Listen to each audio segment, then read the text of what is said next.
बन जा मेरी रानी और ले ले मेरा। Why there is no Indian gaming community? क्या हमारी इंडियन गेमिंग कम्युनिटी है भी? I read an article that said that India is going to be the next global gaming giant. They say the industry is going to triple in size in the coming years. But if all that is true, then we have over 500 million gamers here. But the culture? When some of the biggest faces in Indian gaming are famous not for skills or knowledge, but for social media attention, who does the average gamer even have to look up to? So I started digging to find out what's really up with the Indian gaming culture. And together, I want to try and answer something.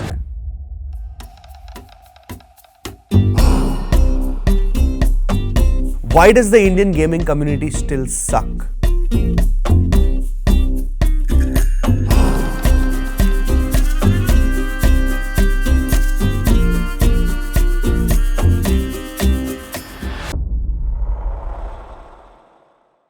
Culture isn't just something you download on your PS5, it's a slow process. We have always been jealous of the US, China and South Korea's gaming community because they had the luxury of time. They have been at it since the 70s. They went through the arcade era, the 90s console war, the birth of LAN parties and actual gaming magazines. They had 40 years to figure out what a good game even looks like. They learned to care about the story, the mechanics and how not to be a jerk in lobbies because they grew up with it. In India, we were directly tossed into the deep end with nothing but a budget smartphone and a cheap data plan. So what does a mature gaming culture actually look like? It's a place where a well-made game is actually treated like a masterpiece.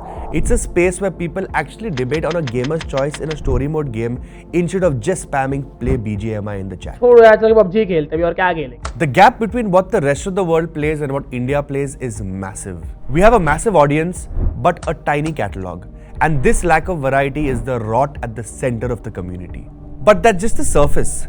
If you want to see the so-called soul of Indian gaming, don't look at the high-budget trailers. Look at a random, unmoderated lobby at 2 AM on a Tuesday. But it's not just trash talk. We've normalized a specific kind of bullying that targets anyone who isn't a hardcore bro. But let's talk about the real elephant in the room: gender. For a woman in Indian gaming, the experience is basically a psychological horror game. The second a girl turns on a mic, the vibe shifts. It's either a bunch of sexist jokes or it swings to the other extreme, the simp culture. Now let me tell you about Payal Gaming. She started in 2019. 5 years later, she became the first Indian female creator to hit 3 million subscribers. She got signed to S8UL Esports and she met the Prime Minister to discuss gaming in India. By almost every metric, she's the most successful female gamer in India, but there's a layer to this. Another creator, Zaya, made a comment that triggered a question. How does one creator become massively successful when there are others who are clearly more skilled? And the answer is a simp culture which includes the audience of young men throwing views, votes, and money at the most attractive female creators. And the community kind of has a point. Because Payal is known for reading dirty super chats on stream, she engages with the simping behavior, she does play games but the focus is often on her appearance and her reactions rather than the gameplay itself.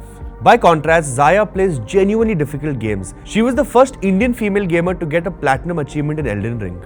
She's skilled, serious and knows about gaming, but she gets fraction of the views that Payal gets. And then you have Mizo Plays, another female creator facing the same accusations, farming sims, focusing on appearance over actual gameplay and using gaming as a front for influencer content. Now tell me, why would a young woman work for 5 years to become a genuinely skilled gamer when she could make 5 times more money by being an attractive woman who plays video games on stream? The system is literally rewarding looks over skill. We've built an ecosystem where farming sims has become a literal business model. Huge parts of the gaming content is built on this weird, twisted worship where the same guys simping over female creators and donating on super chats are the ones abusing and objectifying them in game lobbies.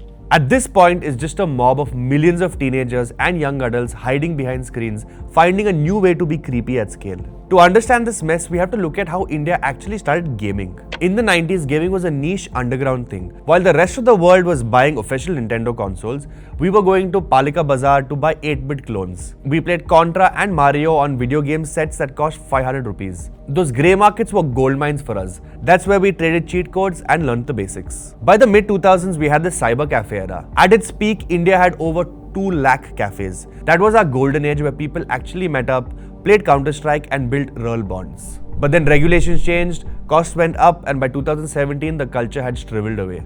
The death of cafes meant that millions of Indian gamers who couldn't afford a 1 lakh PC were left with nowhere to go. Then came the smartphone. When Jio made internet basically free, the Chinese brands flooded the market with budget smartphones and the doors swung wide open.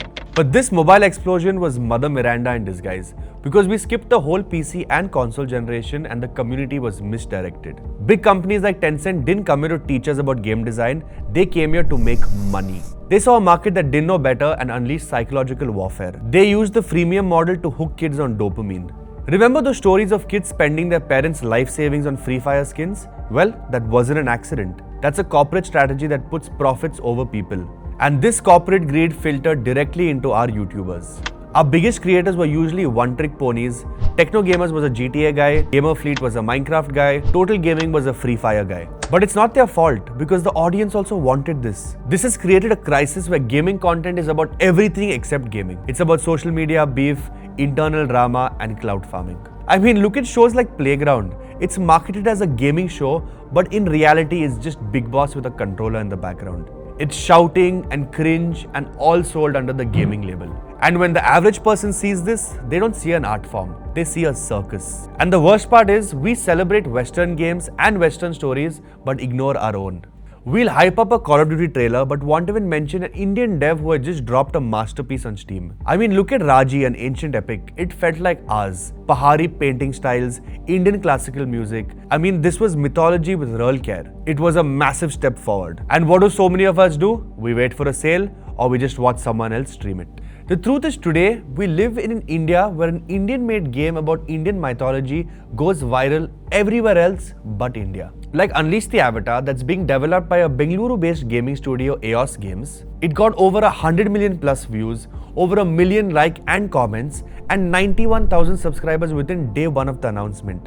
But this was on Bilibili, which is basically China's YouTube. And on our YouTube, it got much less attention. So why does China care so much? Initially, the meme started because of the flashy dodge mechanic that looked hilarious. But beneath all the humor, there was genuine support. So many Chinese gamers were saying that this was amazing and they were appreciating an Indian team that was aiming this high. Even Asmund Gold gave it a great review, while some in our community were tearing the game apart for being an early alpha, pointing out animation issues and placeholder visuals.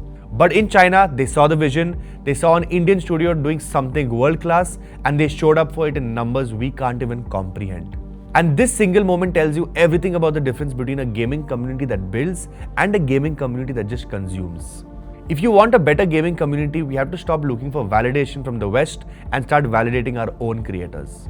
Otherwise, the cycle of bad games for bad community just keeps spinning. So is this game over? Are we doomed to be a toxic, mobile-addicted wasteland forever? Well, not exactly. There's a shift happening. It's quiet, but it's real.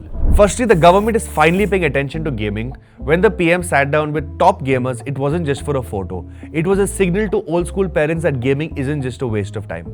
Secondly, the variety is growing. There's a new wave of Indian creators who refuse to stay in the one-game trap.